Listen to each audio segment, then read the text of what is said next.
Hey, what's up, everybody? Welcome to Show Me the Meaning, Wisecrack's movie podcast. Bangarang! Rufio, Rufy. Yeah, that too. Oh, what's up? I'm Austin Hayden Smith, and I'm joined by the Show Me the Meaning crew. We got Ryan. What's up, film fans? We have fused, much like The Thing. That was last week. For one podcast host. Hey, everybody. Bangarang and all that. Bangarang and all that. That's right. So this week, what we're going to be doing is we're going to be talking about the 1991. I guess we can call it a classic, but we can talk about whether or not it's a classic. It's a classic, right? Hook, directed by Steven Spielberg, starring Robin Williams, Dustin Hoffman having a hell of a time, Julia Roberts, Bob Hoskins maybe even having more of a hell of a time, Maggie Smith. So before we get into the recap, let's do some first impressions. We also do just want to say this was the film that was the patron chosen film. It was the one that won. So you all voted for this out there. Thank you, patrons. That's right. My and pick this was too. Ryan's selection. That's right. So he's gloating. So we're going to give him a victory lap right now and tell us his first impressions and what do you think revisiting the film? How many times have you seen this? Why did you choose this film? Go ahead, Ryan. I think when I first saw this, obviously as a kid, I only have good memories of it. To me, this was a classic film in my head, and I was definitely wondering, is it going to hold up, or is it going to be one of those things where it was more nostalgia and more just the time and place that I saw it? And no.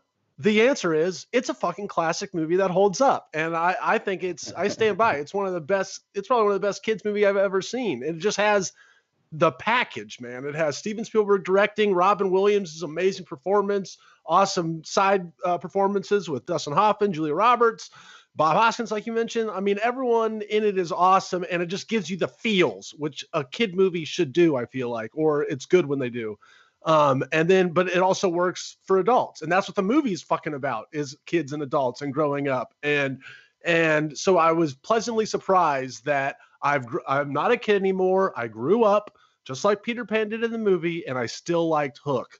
So yeah. I think that says something about the movie. I know Steven Spielberg was really disappointed in the film. It was a kind of a box office bomb, even though it made like over $100 million. So it cost a lot of money. So that probably has something to do with it. But no, I think he should be very proud of the film. And I've watched actually like every Robin Williams documentary lately. So this is kind of a good syncing up that we did this podcast, because I was definitely in Robin Williams mood. I mean, he's like, he is an enigma. I love it. He's an American treasure. He's the best. So, and it was perfect casting for this.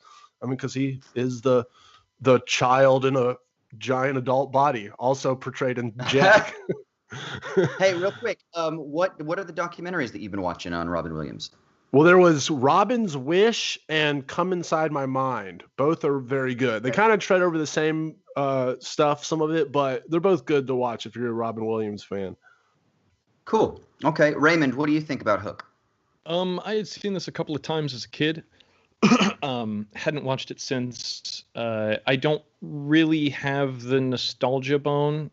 So even though I had seen this when I was younger, it still didn't really like trigger any real fondness. I had some memories surrounding it, but for the most part, I guess my thoughts on this are, I think it's a really cool idea for a family film. I like the premise that an adult Peter Pan has to return to Neverland to settle a score. There better not be a but in this sentence, Raymond. What is your but? But I'm not crazy about this movie. What? Oh no. I don't really. It just doesn't really do anything for me, and I wish that I could say more, because I've seen a lot of folks online who hate on this movie, and I don't agree with that. I don't think there's anything in this movie that makes it like pure garbage or worthy of my ire as a film fan, but it just doesn't really do anything for me. So I'm kind of excited to hear what you guys have to say about it and see if it can maybe spark something for me, or hear your perspectives on this, because for me, it's just like, it's just a no feels. No, it just doesn't really do anything for me. I think there's there are a lot of interesting ideas. But it's just kind of boring for me. I think, to say something nice about it, this was a pricey movie, and that money looks like it made its way on the screen. I mean, when they show up in Neverland, it feels like you're in a theme park. It's such a cool idea for a concept or a realization of that world, is to make it like something recognizable the way that a theme park is, but still very fantastic. I think there's a lot of fun stuff going on. I think there is a lot to like about the film, but at the end of it, I'm just kind of left feeling like it's, I don't know, less than the sum of its parts. That's very disappointing. I will say, to your point about it being boring or whatever, which I did completely disagree with. It's not boring, but it is a 2 hour and I want to say 20-minute or 2 hour. Yeah, it's close to 2.5 hours. Yeah. 2.5 hour family film is unexcusable, Steven Spielberg. What were you and your editor doing? I think he's pushing it. I will say, I think the best parts of this movie are when it embraces the notion of its being kind of like a live action cartoon. There are some of those, when the man becomes a cannonball, the kid becomes a cannonball. Yeah, goofy stuff like that sticks in your mind. Those more indelible moments where I think it really works, or the kids, skateboarding down and skateboarding up the half pipe to dunk a basketball. Goofy stuff like that is so well conceived as just like a single little gag. And I think that the movie just kind of collapses under its own weight. It's almost 2.5 hours. I think if it were a little more focused, if it were 90 minutes, if they got to Neverland a little bit quicker and got the story moving a little bit quicker, I probably would have had a much better time with it. Yeah, so this film for me was definitely one of those ones that I watched a bunch when I was a kid, and I loved it. I loved the idea of, like, I wanted to live with the Lost Boys in Neverland. And plus, remember, this is 91, right? So all you wanted to do was, like, skateboard and ride your rollerblades. And so I was like, cool, man, they've got a freaking half pipe in their little home. I'm like, it's kind of a time capsule, yeah.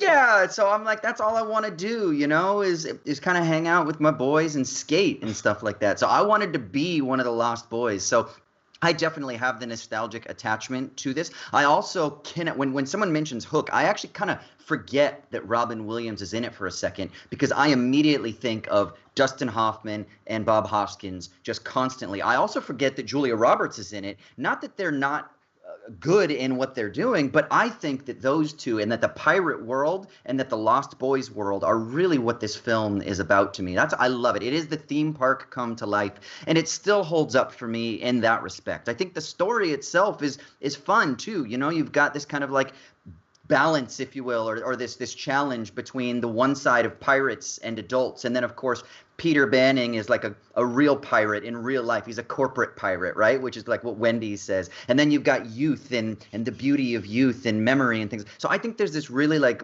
wonderful juxtaposition of ideas, and it talks about memory and imagination, all things that I think are integral to storytelling. And so I think as a story, I think it does a really good job of trying to kind of like get to the value and the importance of youth and memory and holding on to the past and things like that. And so I think there's which is an interesting spin, especially in the world today where it's like, forget the past and forget the future and just be present. No, there's something kind of wonderful about remembering where you came from and remembering the past. There's something there. So I think it's really interesting. I also do, before we kind of finish, get into the recap here, I got to give a shout out to Mr. Sexy Noodles, who challenged me on YouTube to go one episode without talking about capitalism and communism. And he said, and if I do that, he will buy me a beer. And I just want to say, Mr. Sexy Noodles, it's on. All right? Well, you just blew it for this episode by talking about the deal. Yeah. Well, no. But okay, so here we go. We're going to go into the recap now. Okay. So basically, what would happen if Peter Pan did, in fact, grow up? Well, according to this story, he'd become a real-world pirate. Successful corporate lawyer Peter Banning is a workaholic and is pretty tuned out of his children's life. One night, while he and his family are visiting his wife's grandmother in London, Wendy Darling, his children are kidnapped by Captain James Cook. Wendy insists that Peter is actually truly Peter Pan and that only he can save his children by believing the truth. Later that night, Tinkerbell visits Peter and uses pixie dust to bring him to Neverland, and she drops him on the pirate side of the island, where he sees his children being held captive, causing him to reveal himself as Pan. Hook then challenges Peter to a duel, but when Peter fails to remember, Tinkerbell convinces Hook to give Peter 3 days to prepare for the final battle. Hook agrees, and Peter's sent to the home of the Lost Boys. This ragtag group of rambunctious youngins is led by Rufio, and the boys, they end up kind of mocking Peter at first with their allegiance to Rufio, but then eventually they come to see that he is in fact Peter, but just grown up. So they agree to train him and help him to fully remember. At the same time, however, Hook's right-hand man, Smee, convinces Hook to gain Peter's children's love so that they will choose him. And it sort of works for the son Jack, but daughter Maggie never wavers in her commitment to her father. Finally, Peter does remember what happened after repeated visits to Wendy in London. He basically fell in love with her granddaughter, Moira, and so he decided to give up eternal youth for love, another theme alert that we could probably explore. And this helps him remember his birth, which becomes the happy memory that enables him to fully regain his Peter Pan powers and fly. During the final duel with the pirates, you got the Lost Boys, and you got the pirates fighting it out. Rufio's killed by Hook, which then triggers Peter to go full Pan badass, and he bests Hook, who's ultimately devoured by that massive stuffed croc who once took his hand. Peter then wakes up in London, reunited with his family, and with a firm commitment to spend more quality time with them. But just before the film closes, Wendy tells Peter that his adventures are not yet over. End of film. Before we continue, I want to give a shout out to Storyblocks. Storyblocks is the complete stock solution to providing an unlimited library of over 1 million plus royalty-free high-quality video, audio, and images. If you're a creative, then you know how pricey stock media can get. It ranges so widely, and single music track could cost you thousands of dollars. With Storyblocks, you can stay on budget with the most affordable subscription plans that still give you the tools you need to finish your project. Here at Wisecrack, we find different music for every video, so it's great that we can just hop on and download as many tracks as we need without having to worry about the individual price. We can test out each asset to see what we like, and there's no worry we'll accidentally spend on something we don't need or doesn't fit. The best part is that we'll stay on budget and we won't get those nasty copyright strikes. If you have a project and you need high-quality stock solution, then check out Storyblocks today. Click the link in the show notes or go to storyblocks.com/wisecrack to learn more about their subscription plans. Now back to the show. All right, so let's jump straight into something that Ryan made a point of at the outset, where he said this was like a box office failure. Was it a box office failure or was it a box office success? Because I feel like this is a real beloved film, and I know it made over 300 at the box office, but I know this is a real beloved film by many. Although I will say it was definitely a critical failure. So was it a box office failure? Well, Box Office Mojo says it only made 120 million on a 70 million budget, which would be a failure, because you usually cut that in half, so they're getting about 60 million of that, which isn't the whole budget. Although Wikipedia says that it was a slight box office success somehow. So, but like only a slight. So I don't know what to believe. But either way, it wasn't a giant blockbuster like they obviously wanted it to be with all those giant set pieces and whatnot. So yeah, it did not live up to the box office whatever standards and then or expectations. Yeah. But and then also critics didn't like it. Like Roger Ebert gave it a really bad review and said it was just a Peter Pan rehash, and critics don't like it. But kids have decided that they liked it, and they're the only ones that matter. Here's the thing, like who we put so much credit in like Rotten Tomatoes scores and in these professional reviewers, and sometimes I think there's value in that, especially if you find somebody that is a reviewer that you really value their film sensibility. But at what point do you just say, like, dude, shut the fuck up and stop using this metric? This is a good film and it's fun. Like, let's stop being critics and let's just let films be. Yeah, I never take the Rotten Tomatoes seriously. I mean, it's just another little tool there, a little like they're like, oh, okay, that's what the audience thinks, that's what the critics think. What do I think? So it's always just a little anecdotal information. To me, it's not like the end all be all of am I gonna see this movie based on it usually. I think there's also a tendency with a lot of critics to grade on a curve a little bit, and because Steven Spielberg was a critic's darling for so long, I think I mean, there are some movies that he has made late in his career. I think Bridge of Spies particularly is a wonderful film. That if anyone else was making, people wouldn't shut up about, oh, this new kid on the block who just came out with such a mature film. It's really great and so assured behind the camera. But I think we do take Steven Spielberg for granted a lot because he's made consistently good to great work for 50 years now.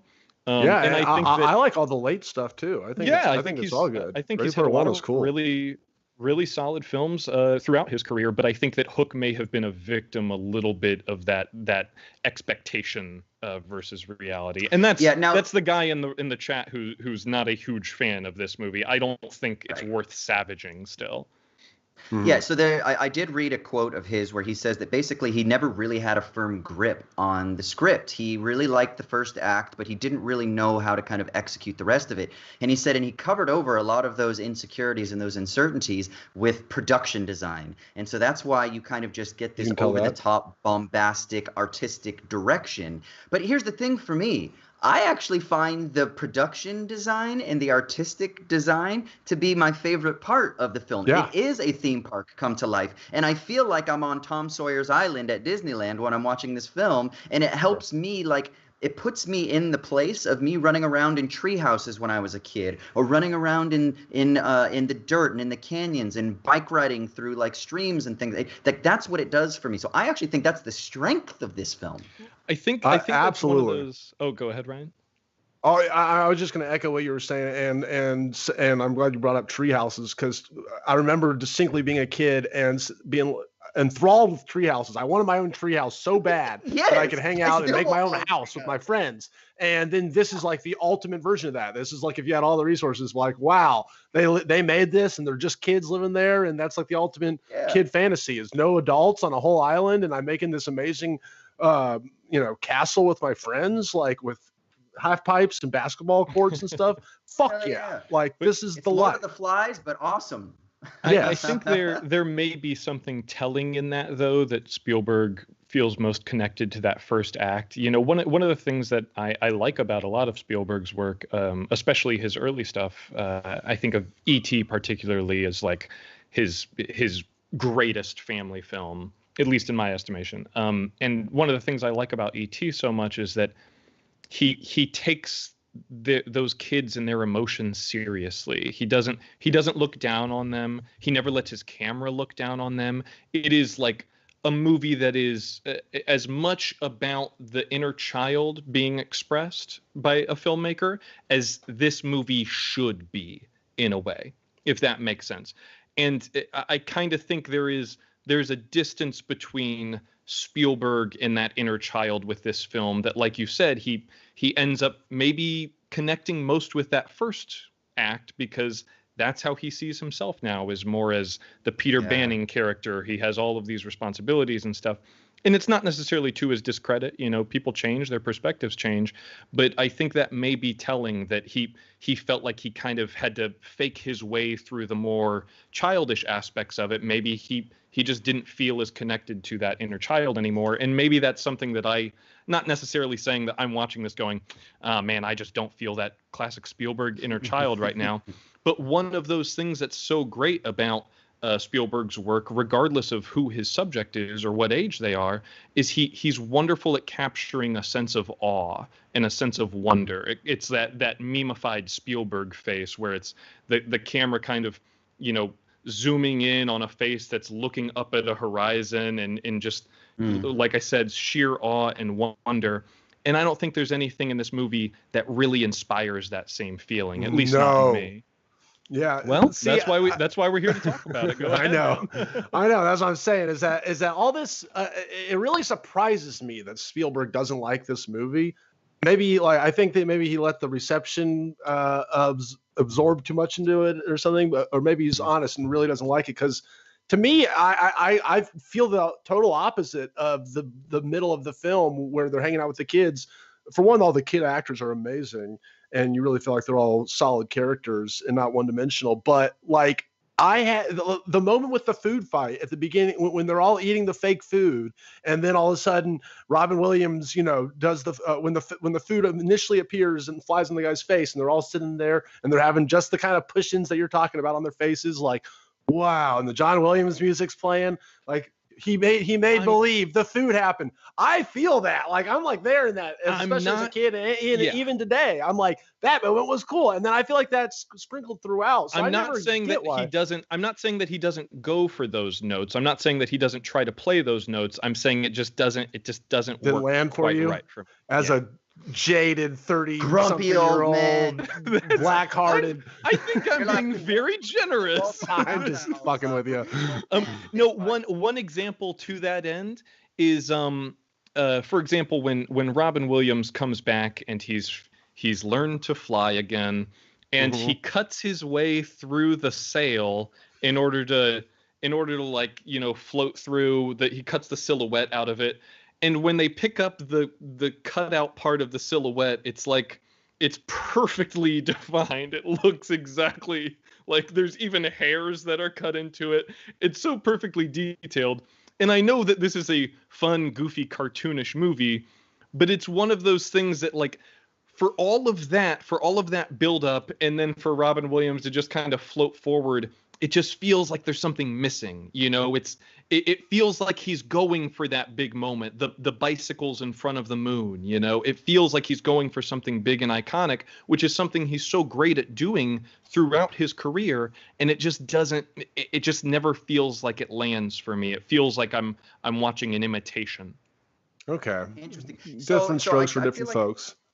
Yeah, and I feel like there's two ways to look at this, maybe. I mean, maybe more, but at least two ways. One is that Steven Spielberg is a grumpy old man, and he's longing for the days of youth, and he's looking at children around him, and he's like, man, it sucks that you're a corporate lawyer. It sucks that you're a filmmaker that's trapped in the business world. That kind of sucks. Why can't I just go back to, like, remembering youth, which was filled with potential and hope and beauty and connection and love and passion and all these things, right? So it's like he's looking back at that. And then from that perspective, it kind of then is like, so what he views youth as is just this purely like abstract conception of youth. And so he's totally detached from it. And that's why it doesn't work. The other way to look at it, and this is the way that I actually tend to favor, is that actually there's something that is powerful about that backward look. That is basically saying, you know what, I still have that inner child within me. And that inner child within me is actually what is the creative impulse of me being a storyteller, right? And it's actually what draws me to certain types of tales. And the tale of Peter Pan about this boy that never grows up is amazing. And then what would happen if that were corrupted somehow by sending that person into a world that's filled with all these familial pressures and livelihood pressures. And of course, you find love, which is a sort of like passion that detracts you from youth. So it's like you can only choose one or the other. I think that that's a really interesting and rich kind of way to tell a story. And for me, that's kind of the way that I view this film.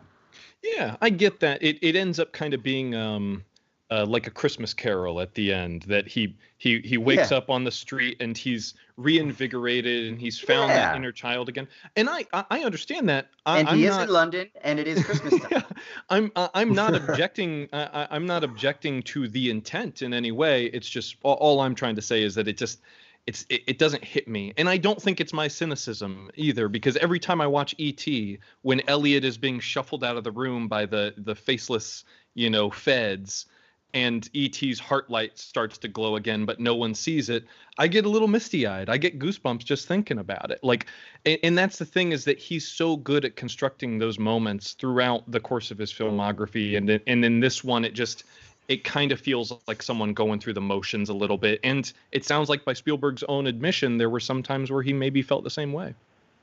Dude, I didn't realize it. This is literally Peter Pan meets A Christmas Carol.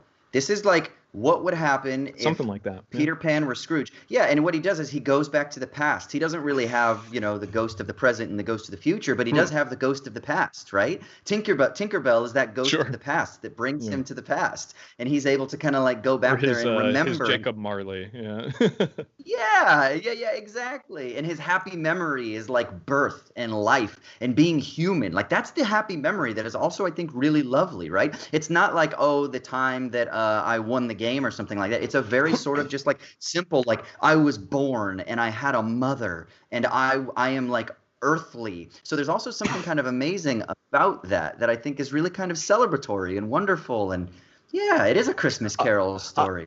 That is interesting. I've never made that connection. But one thing I will say, watch the difference between these viewings is I distinctly remember as a kid, I had there's a complete logical disconnect about how the fuck can a grown person not remember their childhood, like literally physically, like have zero memory, like it was amnesia and didn't happen. Did any of you guys watch it that way when you were kids? I think yeah, that occurred to me maybe as a kid, but in the context of the story and also knowing more about how our brains are wired to like with trauma, for example, that we can repress things that, and not to say that his time on Neverland was traumatizing, but the brain is such a weird and complicated thing. It makes a little bit more sense in the context of the story now. But well, yeah, but like you would never forget that you could fly and had a fight with a pirate and a crocodile and all this shit. Like that actually physically happened to you as a child. Like I don't think you would literally forget about that. And I definitely remember thinking this time, like, oh, that it really is more of a metaphor, just kind of like you don't remember the feeling. You kind of remember, distant memories in the fog and haze of your adult memories, but the feeling of you being a kid and stuff, that's really what they're saying is that you can forget that, and then you become jaded, and then time has passed, and then you have no real compassion for what it's like to be a kid. And I love that part about it now, but I definitely, obviously, as a kid, you have no concept of that, and you're like, what? And then I'm like, wait, he really literally forgets everything he ever did as a kid? That's fucking weird. That brings up the one thing that I would say, if I had to go in there and cut 30 minutes out of this, a lot of the stuff that I would chop out is the references to, like, his family is, it's weird to me, and this is probably just a me thing, so tell me I'm an idiot, but it is weird to me that this universe has the family from the story Peter Pan, and then they also have the book Peter Pan that is still apparently very culturally influential and just as famous as it is in our universe.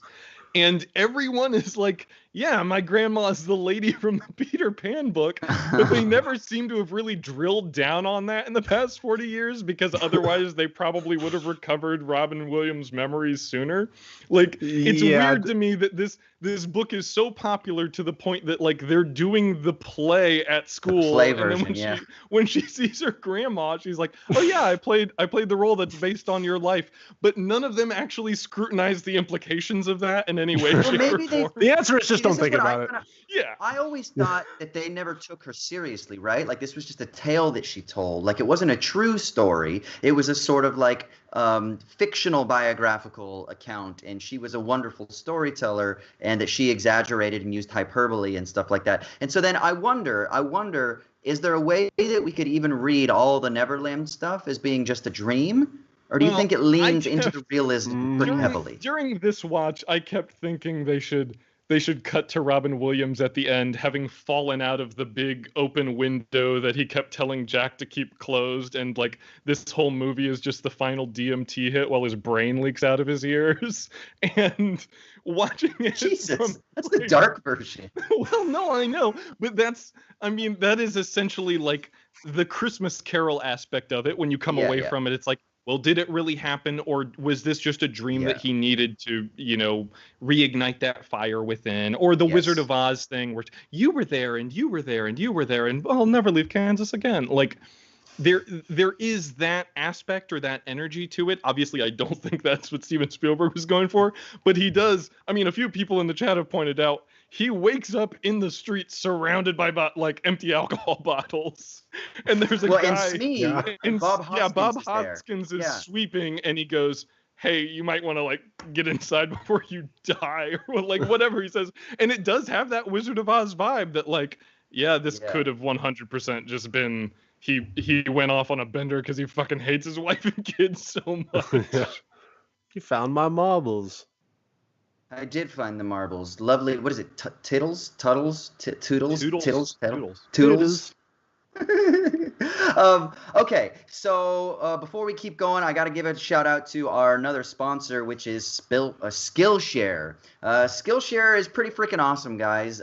Basically, it is a community where you can unleash your creativity and pursue your passions right from the convenience of your home. It's an online learning community. They have classes where you can basically connect with other like-minded people and creatives, where you can explore projects that you're passionate about. And they offer a huge range of classes: iPhone photography, drone filming, editing, classes on improving productivity, video for Instagram, which I need because I am terrible at video on Instagram.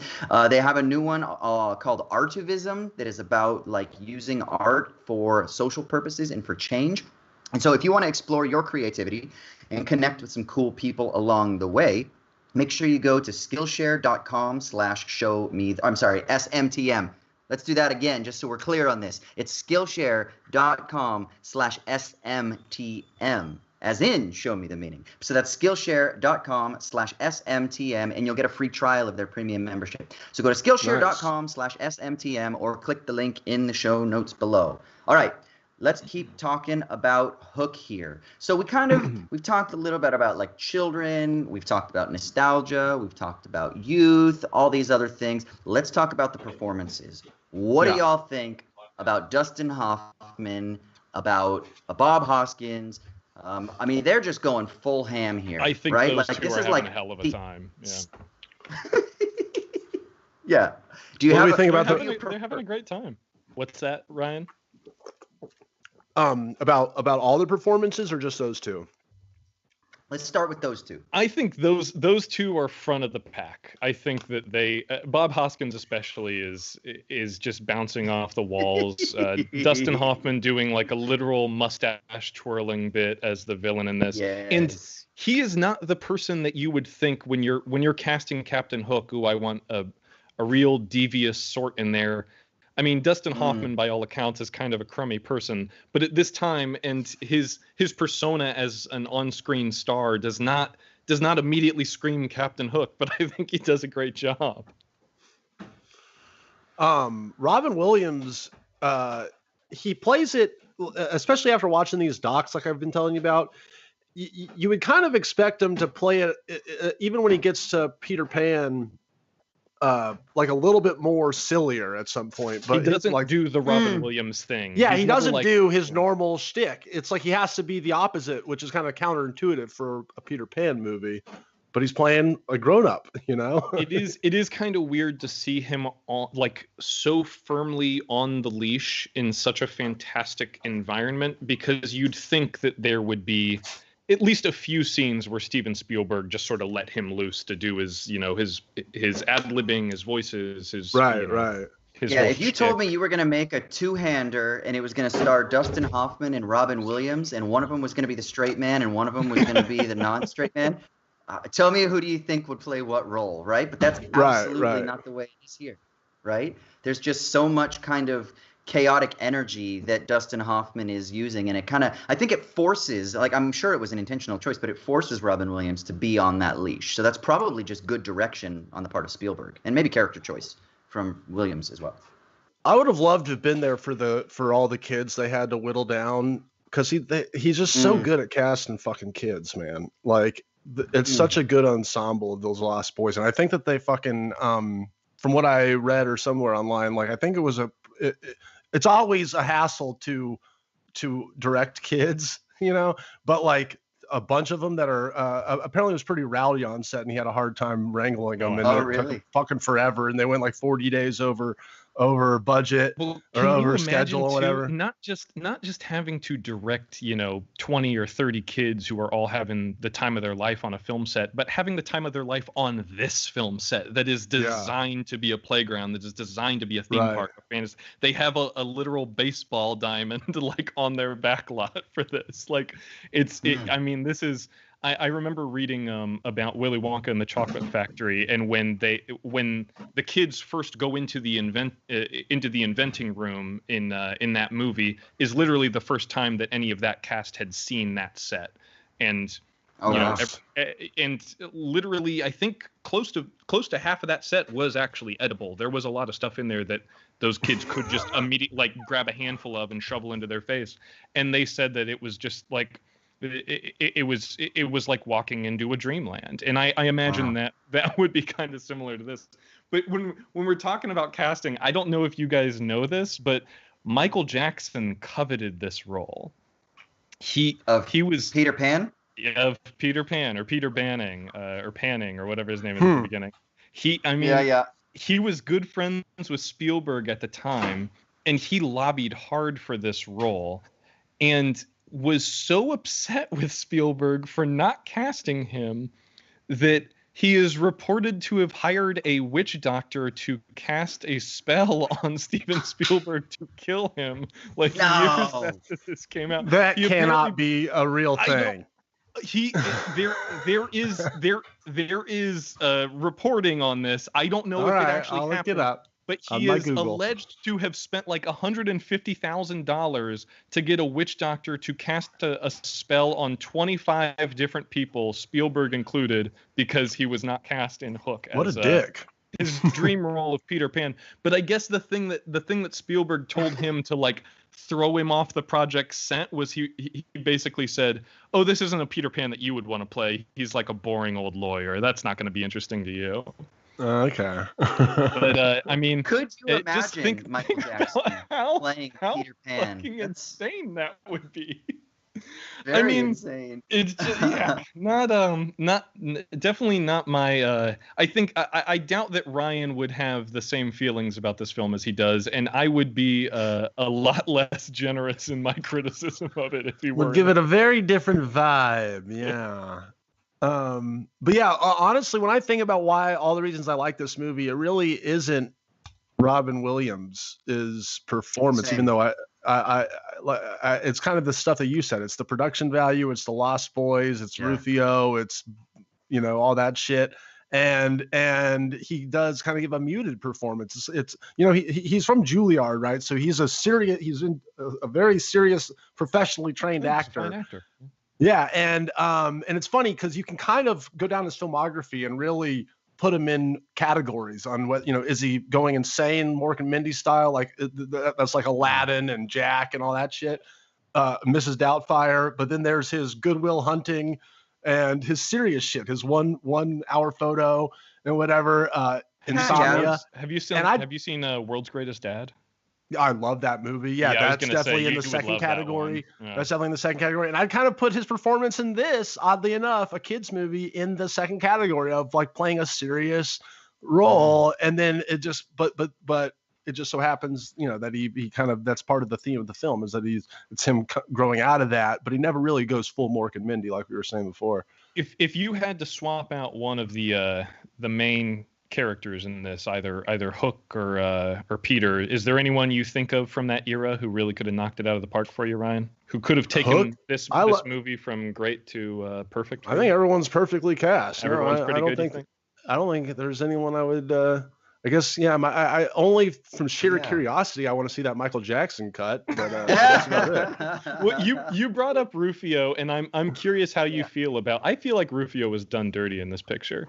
What? He's the classic. Well, hold on. I agree. He's a great time, but he gets iced by Captain Hook, and then 20 seconds later, all the Lost Boys are like, "All right, well, Captain Hook got eaten by the alligator. Oh, thank you for the sword, Peter. I'll be sure not to stab myself when I'm rolling around with it." And they are warriors. Okay, they are warriors, and they remember their pal who died in battle, but they've moved on. They're hardened Lost Boys. Right. Yeah, and there's also something that we just don't know. Maybe they had a huge year of memorial for Rufio afterwards, right? We don't know. We can't assume. You can't judge somebody's grieving process, Raymond. We don't know what the Lost Boys You're did. talking about the audience's grieving process, which is non-existent. We don't get a single moment to process Rufio's death after he flies up. He goes no, and then they fight. Looky, and then looky, I got Hook hooky. gets gobbled up, and that's it. And they don't mention Rufio again. They don't breathe his name. You know, it's interesting. It is funny that Rufio. I mean, one of my favorite pop punk bands when I was like a young teen was Rufio. Did you guys ever listen to Rufio? Do you know the band Rufio? Yeah, I know who you're talking about. I've seen him at tour. Yeah, exactly, dude. Like that kind of vibe. Like that was my world when I was like 14 to 19, you know? So, but yeah, it is interesting that Rufio, like when I think of Hook, I think of Dustin Hoffman, I think of Bob Hoskins, and I think of Rufio. And so I feel like it's interesting that a supporting character has become, maybe it's the hairstyle, maybe it's just because it's kind of like that chant, the Rufio, Rufio, Rufy. Oh, I mean, there's something magnetic about him as an actor, and apparently he has resurfaced and has become like a TikTok celeb. I just had a friend on Twitter tell me this. So that's friggin' awesome. Good for him. But there is something magnetic about this character and about him as an actor. Rufio's TikTok. Exactly. But why is that, do you think? Like, why are people like attracted? Why do they gravitate to this character so much? He's a bad boy. He's James Dean. He's James Dean cool, rolling in on his little wind skateboard. That's right, dude. I mean, and my oh my, he has a foul mouth, calling Peter a beetle eater or whatever the fuck all their stupid insults are. Like he's the fella that you can never bring home to mom, but boy oh boy, if you know that you can always bum a cigarette off of him. He's just a cool cat.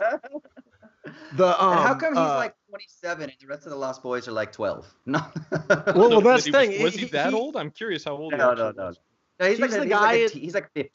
Well, that's why they look up to him, is that he's the man among boys. Yeah. I mean, yeah, dude, he is that, like, the man, you know. You're like, oh yeah, you know, the most, and it's the dynamic of all the kids to him. Like you said, they look up to him, so that's kind of why it rubs off on you as a kid. You're like, oh, Rufio, I want to be like Rufio, you know, I want to be that dude. It kind of reminds me of what's the dude's character, the second main character in The Sandlot, the leader of the gang, right? I forget his name. Benny the Jet. Yeah, exactly, the Jet. Benny. You know, it's just like he's the fucking man, and he's the leader, and you follow. He's level-headed, and he leads you in battle, and he's confident and stuff, and he's just the fucking man, you know. Like so that's why he's the classic character, and then he has a cool chant to go along with it. So women want him, and Lost Boys want to be him. Right. I'm a Lost Boy. Okay, so before we jump into the mailbag here, let's just briefly talk about Spielberg, right? We talked about him a little bit, but like, what do we think? Obviously, he doesn't really have too many misses. Maybe this is one of the quote misses, at least in some people's eyes, although I think that it's still a really enjoyable film personally. Ryan does, Raymond not so much. Yeah. What are your favorite? Like, what's top tier Spielberg for you? Like top 3. What's top tier? Oh man, you gotta just spring that on me right now. You got him. I'm surfing over to IMDb as we speak. I mean, off like, the top of my head, 80s? Is it like 70s, 80s? I think Jaws is one of the greatest movies ever made. Yeah. Jaws to me is a perfect film. That would be my favorite Spielberg film. But I think the E.T., the first Indiana Jones, is so much fun. I mean, he's, you know, no one else could do what peak Steven Spielberg could do, which is just like take all of these crazy influences and turn out these fantastic worlds that still have a real sense of gravity and have a real sense of stakes about them. Yeah, go ahead, Ron. Can I get? I got to do 4. I can't do 3. I got to do 4. Okay. All right. 4. And my 4 are Close Encounters of the Third Kind. To me, that's one of the best films of all time. Hook, one of this movie, and then Jurassic Park and Saving Private Ryan. Those 4 are my top 4. I would also throw in, like I mentioned, I loved Bridge of Spies. Catch Me If You Can kind of flies under the radar, but is are these in your top 4? I mean, they're made up some there. Good movies. I think those ones are really fun, and I also think Minority Report and War of the Worlds is kind of once again another under the radar, like stealth, very good Spielberg movie. He did that and Minority Report with Tom Cruise. They both have a cool look to them, and I think they're a lot of fun. Under the radar. Yeah, I like Minority. I wouldn't say top 4. Minority Report. Yeah, I like Minority Report a lot, but for me, it's the 70s and 80s and early 90s Spielberg that is really the best word. My favorite Spielberg that film 30-year decade span. Yeah, 30 years. Yeah. Well, since like really like War of the Worlds and after, or maybe like was that around Minority Report, like that, like late 90s into early 2000s. I kind of haven't been in love with his stuff. There's something about the wonder of Jurassic Park, the Indiana Jones films, E.T., like those films to me, they have something that the more recent films don't have. And I don't know what it is. There's a magic, and I don't want to just be that grumpy dude that is like, I hate digital. But I do wonder if the shift to special effects, computer-generated stuff has kind of detracted a little bit from the worlds that he built, right? Like, obviously, Jurassic Park uses some amazing technology, but it also uses animatronics in a way that is absolutely fantastic. And I feel like, for me, that's kind of like the synthesis. Like, it's the hinge at which he kind of goes in a direction that I don't love, but it's the culmination of kind of everything up to that point for me. So Jurassic that's kind of the those effects still hold up in a way that so many movies that came after them just don't. And I will say, I think the same year Jurassic Park came out was also when Schindler's List came out, and that to me is like kind of the apex as a filmmaker, that you can release an Oscar-winning movie and a movie that is one of the biggest blockbuster 4-quadrant pleasers in the same year. I don't think Steven Spielberg, I mean, this is going to sound crazy because he's probably the most applauded filmmaker who has ever lived. I think we underrate Steven Spielberg as a filmmaker. I mean, the guy was absurdly prolific. His hits to misses ratio was insanely high, insanely in his favor, I would say. I mean, the guy knows how to make a picture. You got to give him credit. What boggles my mind is talking about effects and special effects and are they better or worse now? It's the Jurassic. When I look at Jurassic Park effects, which is like 93, and it's literally the best fucking special effects ever in a movie. It's just it's the pinnacle, the peak, right? I'm not saying best ever, like there's not anything better than that. But in terms of like, do I believe those are dinosaurs? Yes. Right. Yeah. And if you made a dinosaur movie today, or even the last Jurassic World, obviously there's so many shots where I'm like, all right, well, that's clearly not a real dinosaur. That's a fucking computer dinosaur. There's just no way that it's a real dinosaur, or it's even an animatronic or whatever. So it does. I do feel like just on an industry-wide thing, we've gone backwards from Jurassic Park, because that's always my gold standard. If I ever see a computer-generated shot that kind of is out of the way or out of place, I'm like, why? We did it so well in 93 with Jurassic Park. Why have we gone back? Why have we regressed? Well, I think that has to do with the fact that back then CGI was only advanced enough to hide the seams of practical effects. And I think to this day, CGI is still best deployed when it's just used to hide the seams, to hide the wires, so to speak. David Fincher does this really well in an expansive sense by building out city drops in the background, but it's very subtle. It's just kind of, you wouldn't even know that in certain films, David Fincher is actually using boatloads of CGI, but he does it in a way that is kind of really lovely, because like you just said, it hides the cracks of the landscape, or it hides the cracks of environments. Exactly. To help sell it. I mean, I would put Jurassic Park, as far as visual effects are concerned, I would put it up there with last week's work from The Thing, Rob Bottin's masterful work in that. And to tie these two films together, they're both shot by Dean Cundey. Phenomenal cinematographer. So props to Dean Cundey. Amazing. I want to make another comment too. Last word, Ryan, and then we'll jump into the mailbag. Yeah, the whole thing about is it film that is is it digital versus film that's making it to where Spielberg doesn't make as good Spielberg movies, and I would argue that that it's the times we're living in, just like zeitgeist wise. Like, I don't think that it's hard to make a Spielberg-y film today and not feel like it's trying to be nostalgia porn or something, because people are so fucking cynical and jaded at, talking about Hook and stuff. Like, people just today in general, everybody is more jaded than Steven Spielberg. J.J. Abrams might be the guy that's trying to make like Super 8 is a Spielberg film, right? Yeah, but it just like it only is in the sense that there's kids and there's lens flares and he does the same push-ins and stuff that Raven was talking about earlier. He's just aping the style way less. He never, I feel like, nails the true feeling of those movies, with that John Williams score and stuff. And so basically my point is that I think that if you shot E.T. today, literally beat for beat the same script, it would not feel the same, because kids and people aren't the same as they were. And I think Spielberg, he's the best director that was emblematic of the zeitgeist of the 70s and 80s and stuff, that kind of like, I don't know, people were just not the not jaded people that lived back then. There is something to say about like a post-ironic world, right? Like, yeah, there's a lot that we've talked about on Wisecrack, like the Bo Burnham video talked about this. So if you're interested, you can check that one out. There's a lot of stuff that it kind of shapes the way that we can do art in a world that is cynical and, as Ryan just said, maybe a tad jaded. Go ahead, Ryan. Absolutely. Oh no, all I was going to say is that every movie has its moment, and I think it's a fun hypothetical to entertain. We'll never know, but I think there are a lot of wonderful films from back then that would just disappear in today's landscape. Times change. Yeah.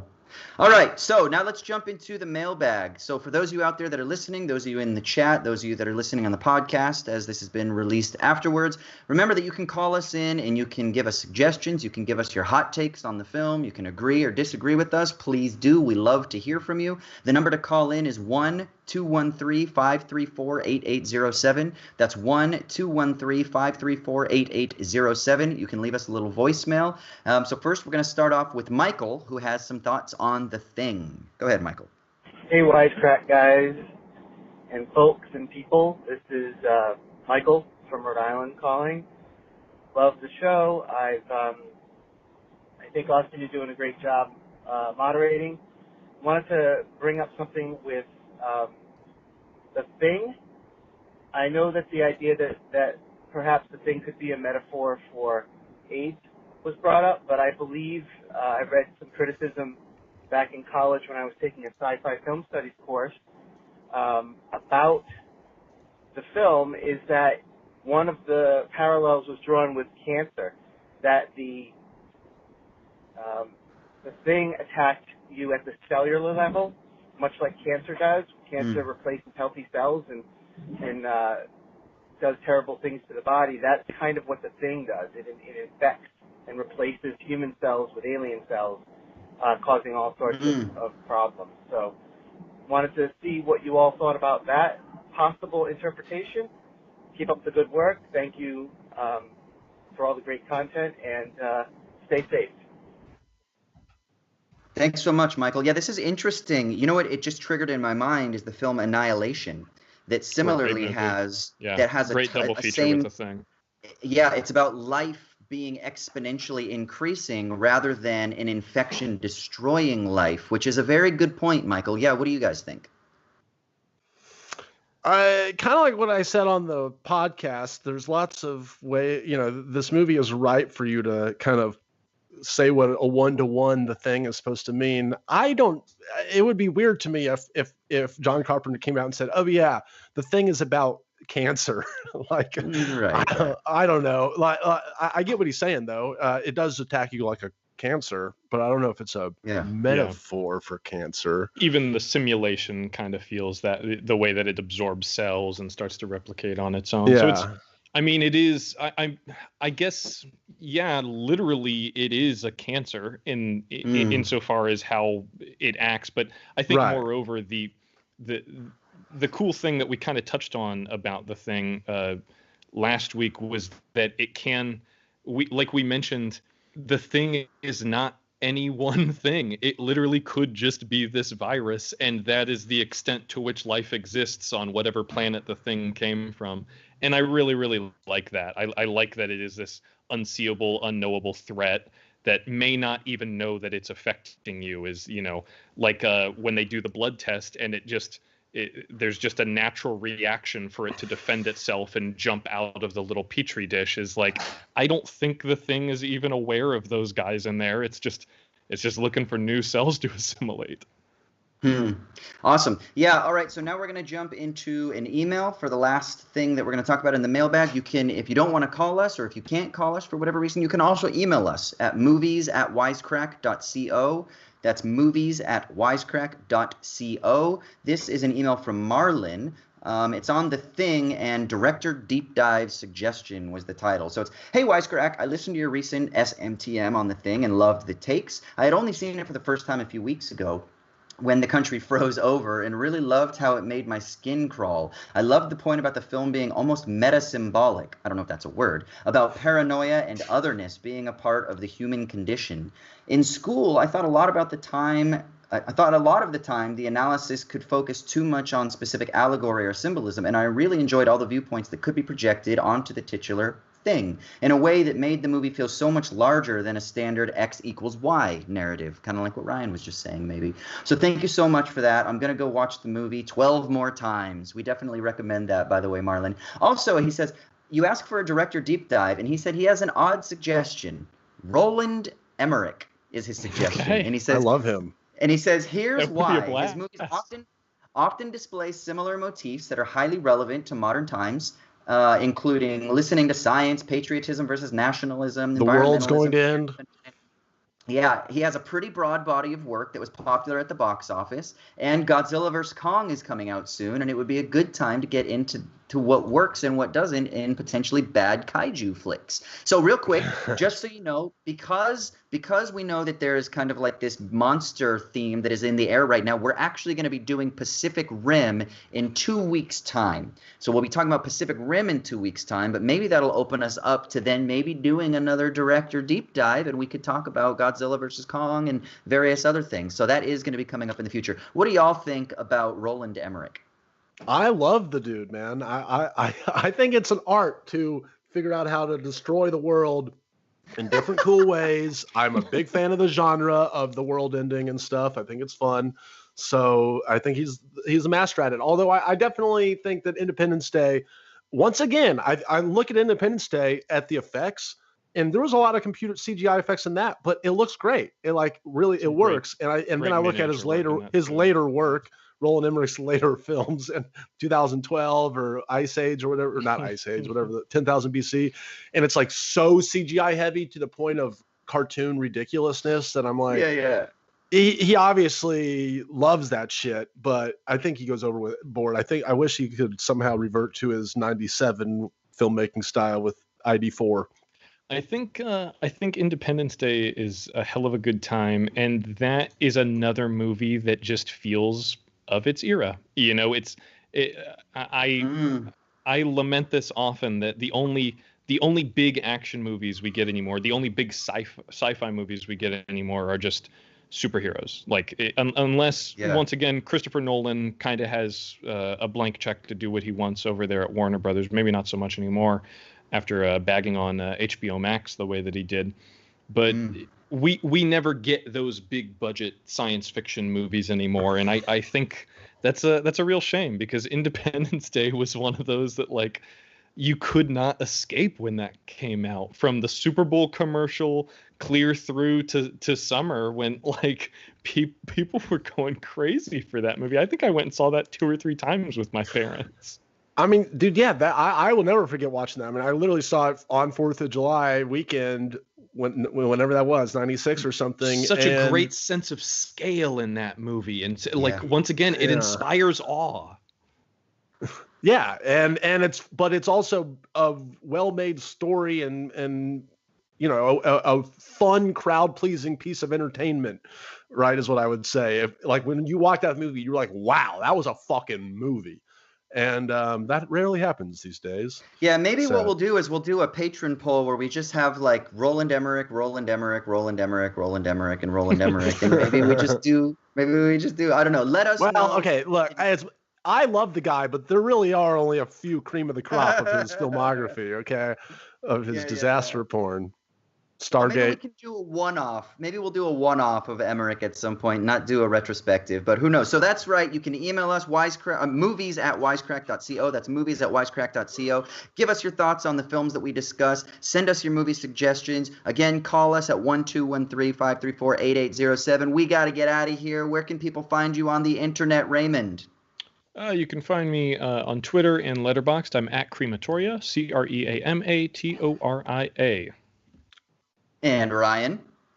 You can find me at Ryan Shorts on YouTube and Facebook and Twitter and stuff, or Ryan's Game Show on Twitter. And I release comedy shorts. I'm going to release a huge one, man. I can't tell you anything about it. It's going to be hook-sized. It's going to be hook-sized. It's going to be great. You'll like Neverland sized. And yeah. Austin, before you give your info and sign off, we also know what we're going to do next week, don't we?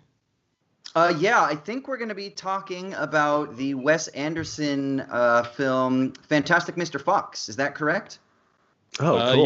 Yeah. I think we agreed on that one. So just to whet people's appetites before we go. Yeah, so make sure you check that out so you can tune in with us next week and you can be a little bit more engaged with the chat, or you can get a refresher on it if you haven't seen it in a while. In the meantime, you can hit me up on Twitter, Austin_Hayden. You can hit me up on Insta, AUS_HAY. I'm relaunching my YouTube channel. I kind of haven't really done much with it lately, but I'm basically going to be doing like little philosophical, political commentary stuff, the stuff that is my forte as a capitalism, kind of professional communism, philosopher. All the things that we bets. By the way, Mr. Sexy Noodles, you owe me a beer. But yeah, go ahead and hit my YouTube channel up. It's 21st Century Renaissance Man, or you can just Google Austin Hayden Smith and you'll find it. But yeah, we love you. Send us out, Ryan. Goodbye from Neverland. This has been Show Me the Meaning.